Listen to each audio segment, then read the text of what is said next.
miarabantsika rehetrarehetra tonga indray amin'ny vidéo vaovao dia misaotra any amin'ny ireo izay mifanerasera Facebook dia androany efa nampanantena moa zaho hoe amaly fanontaniana dia androany amaly fanontanian'i Soleil Antonila dia vakiko aminareo le fanontaniana dia avy eo amaly an'ilay izy tao anatin'ilay vidéo mila ray moa zany izy nametraka an'ity fanontaniana ity zao lazainy hoe hors sujet ngamsa fa naheno anao hoe parler en langue dia mba te hahazo témoignage nao raha azo atao dia mety hoe hors sujet izy raha par rapport amin'ilay zavatra nanontaniany fa ilayntsika rehetrarehetra zany dia azo atao ilay izy ry Soleil Antonila dia androany ny ataoko amin'ilay izy dia hanazava aloha za hoe inona moa zany hoe parler en langue ho an'izay tsy mahafantatra na hoe teny amin'ny teny tsy fantatra dia avy eo hitantara ny zavatra nataon'Andriamanitra tamin'ny fiainako any amin'ny mahakasika an'izay dia mety hoe fohy kely ilay zavatra nazavako anazy fa tsika tsirairay avy samy afaka mandinika ten'Andriamanitra dia mandray fanambarana amin'ilay izy dia ilaza fotsiny hoe misy karazany firy ny teny tsy fantatra dia ohatry ny ahoana ny fomba fampiasana azy na hoe rehefa ohatry ny ahoana ny fomba fiasan'Andriamanitra zany moa zany fa tsy hoe fampiasana azy dia voalohany misy an'ilay teny izay dia ohatry le nitranga tao amin'ny asan'ny apôstôly toko faharoa tamin'ny mpianatra nahazo an'ilay fanamasina le nampanantenain'Andriamanitra ho anazy dia nivory zareo tamina toerana anankiray dia nisy olo-kafa koa teo naheno hoe niteny tamin'ny fitenin zareo izy mety hoe fitenina firenena hafa zany le izy dia tsy hoe mety hoe fa tena fitenina firenena hafa le izy dia misy olona mahazo dia izay mahatonga ny hoe mahafinaritra mahaliana no miteny hoe fiteny samihafa le izy fa tsy hoe fiteny tsy fantatra satria raha tsy fantatra dia tsisy mahafantatra fa misy mahafantatra zany le izy rehefa le ohatran'izay dia le izy rehefa le fitenina firenena hafa dia ampiasaina andresena lahatra an'izay tsy mino le izy hoe raha misy olona tsy mino eo dia gaga izy hoe itao miteny haiko ianao nefa ianao tsy nianatra an'izany dia le izy tena tsy ianarana fa ny teny tsy fantatra na ny teny samihafa rehefa mandeha le izy dia asan'ny fanamasina le izy fa tsy amboarinao hoe eto miteny an'izao na hoe ampianarina hoe izao avereno dia tsy ohatran'izay le izy tsy le hoe misy zavatra ianarana tsenjery zany na hoe izao aloha tenenina dia mivoaka fa ny fanamasina no miasa ao anatinao avy aty amin'ny kibonao avy aty amin'ny fanahinao le izy dia mivoaka ho azy dia asan'ny fanahy le izy fa tsy asan'ny sainao raha tena marina raha ny ten'Andriamanitra dia miteny eo amin'ny Korinthiana voalohany toko 7:10 andiny 7:10 hoe tsy mahavalona ny saiko rehefa miteny amin'ny teny tsy fantatra dikan'izany teny frantsay moa miteny hoe stérile ny saiko ny intelligence ako stérile zany hoe tsisy nina fatany io fa manaiky fotsiny izy rehefa mpaneky izy dia mivoaka le izy dia ohatran'izay misy zany le voalohany teny firenena hafa misy namako izay zao ny bebeany rehefa tonga teo aminazy ny fanamasina dia niteny sinoa izy dia nefa nisy tsy nianatra teny sinoa hatramin'izay dia misy namako hafa koa teo izy dia miaraka tamin'olona hafa teo dia niteny anglisy be hoany izy nefa nisy tsy nianatra teny anglisy mihitsy fa nisy nafantatra hoe teny anglisy le izy dia ohatran'izay le karazany voalohany karazany faharoa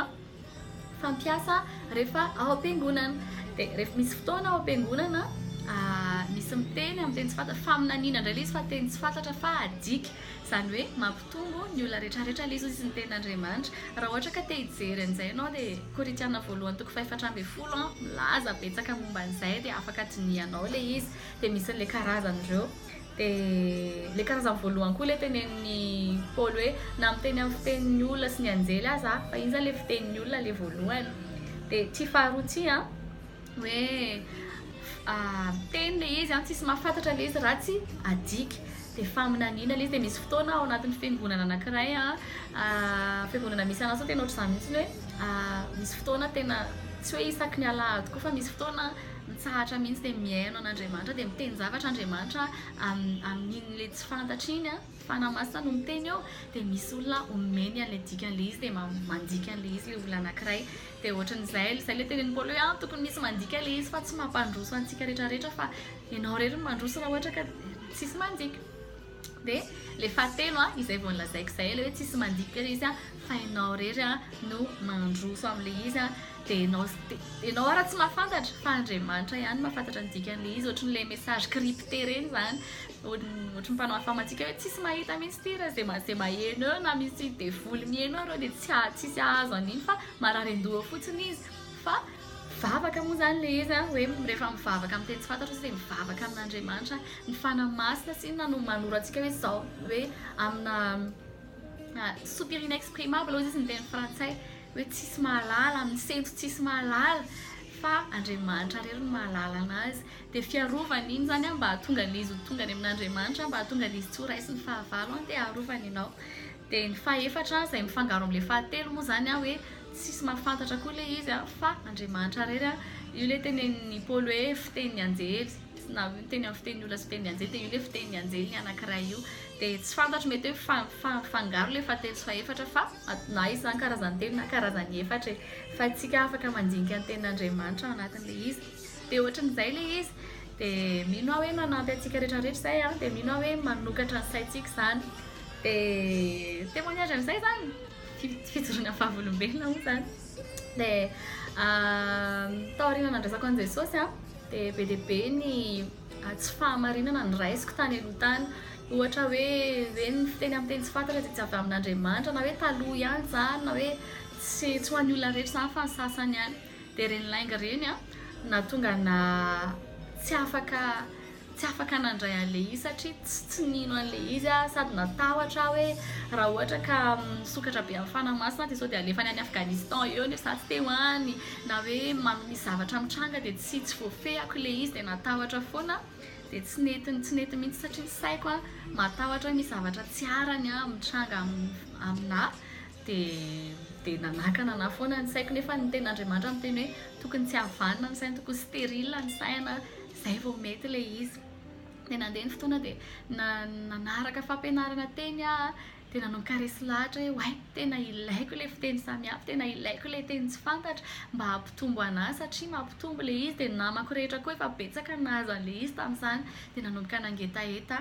Dia tamin'ny 2013 nisy formation nandehanako izay resaka intercession sy resaka adoration ilay izy resaka fiankofana sy vavaka fanelanelana ilay izy dia tao anatin'izay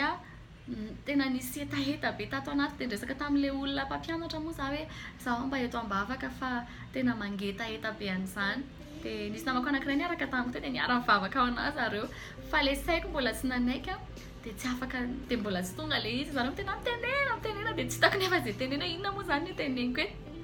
nandeha teny ny fotoana dia nivavaka dia nisy fotoana nazaha rery ao an-trano ary dia mangataka ilay izy amin'Andriamanitra dia ilay izy koa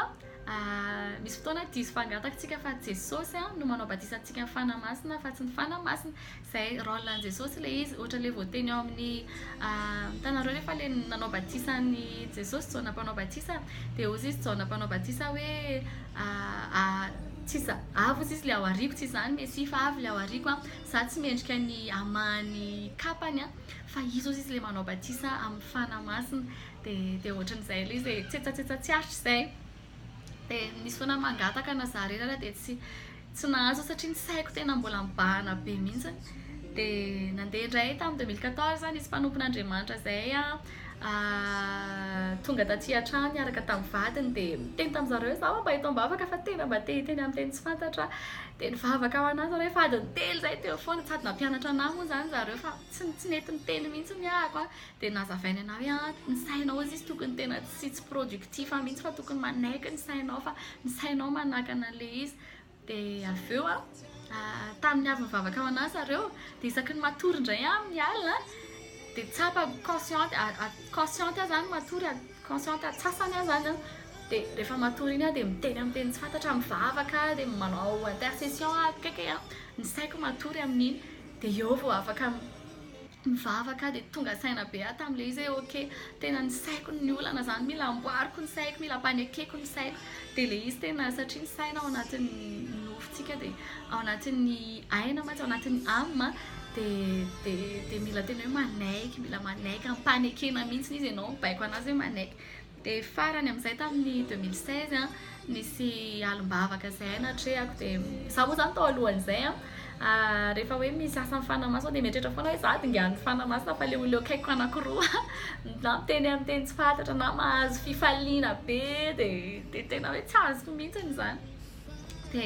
dia nefa tao anatin'izay mijery ny hetaheta Andriamanitra mijery ny hetaheta izy dia nisy an'izay alibavaka izay dia nisy hetsiky ny fanamasina indray zany teo tanora be dia be izay ny tao dia avy eo samy milaza ny zavatra tsapa teo dia izaho moa zany tsy niteny satria izaho tsy natsapa ninina tamin'izay dia avy eo indray ilay nisy ankizy anankiray tamin'ireo nitenena hoe mangitaeta ve nefa ianao dia izaho tena mangitaeta fa izao ny zavatra mitranga sy ohatran'izany dia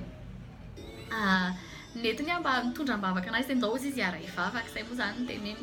dia ozy izy hoe izao ny vavaka ataonao ozy izy teneny hoe fanamasina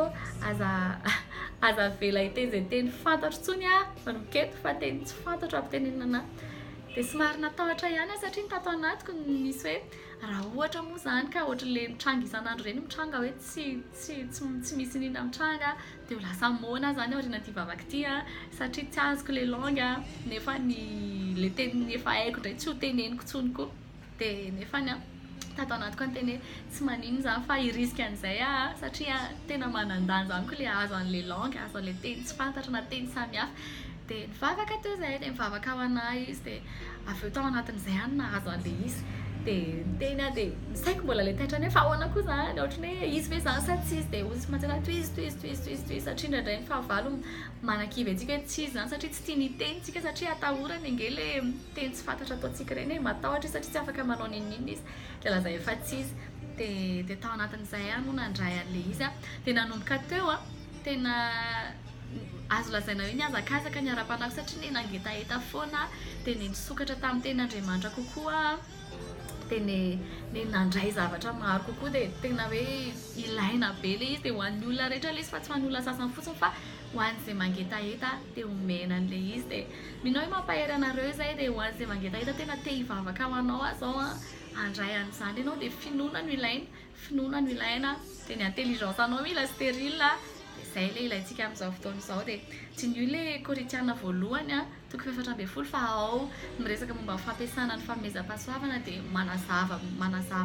manazava momba an'izany dia tsy ny ilay ten'Andriamanitra tsy vakiana fa jiniany dia miditra lalo anatin'ilay ten'Andriamanitra ianao dia hivavaka isika dia faranantsika ty fotoany ty vidéo ty moa zany dia ny tompo mba anao hatrany